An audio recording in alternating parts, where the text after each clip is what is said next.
കൂറ്റനാട് എളവാതുക്കൽ ഭഗവതി ക്ഷേത്രത്തിൽ മകരച്ചൊവ്വ ആഘോഷിച്ചു. കൂറ്റനാട് എളവാതുക്കൽ ഭഗവതി ക്ഷേത്രത്തിലെ മകരച്ചൊവ്വ വിശേഷാൽ പൂജകളോടെ ഭക്തിനിർഭരമായ ചടങ്ങുകളുടെ അകമ്പടിയോടെ ആഘോഷിച്ചു.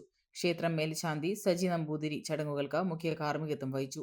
കാലത്ത് 8:30 നിവേദ്യ അടുപ്പുകളിലേക്ക് ശ്രീകോവിലിൽ നിന്നുള്ള ദീപം പകർന്നു നൽകി.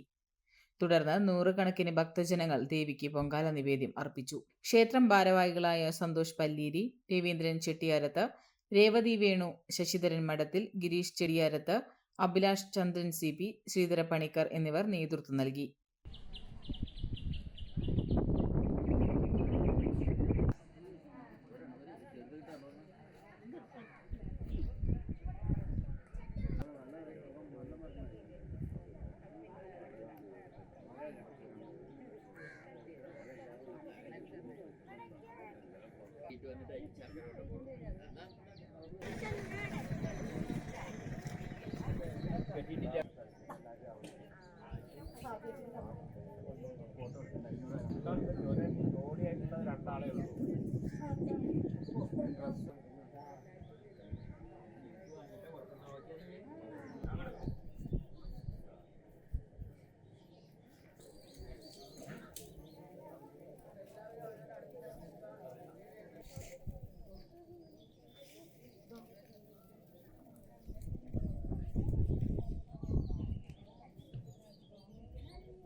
മൂന്ന് പതിറ്റാണ്ടുകളുടെ പ്രവർത്തന പാരമ്പര്യവുമായി നിങ്ങളുടെ സ്വപ്ന ഭവനങ്ങൾക്ക് നിറച്ചാർത്ത് നൽകി Koottanad Shameer traders, Asian paints, Jordan, national paints തുടങ്ങി പ്രമുഖ കമ്പനികളുടെ ഉന്നത നിലവാരമുള്ള പെയിന്റുകൾ അത്യുഗ്രൻ വിലക്കുറവോടെ ഹോൾസെയിൽ റേറ്റിൽ ഷമീർ ട്രേഡേഴ്സിലൂടെ നിങ്ങൾക്കും സ്വന്തമാക്കാം.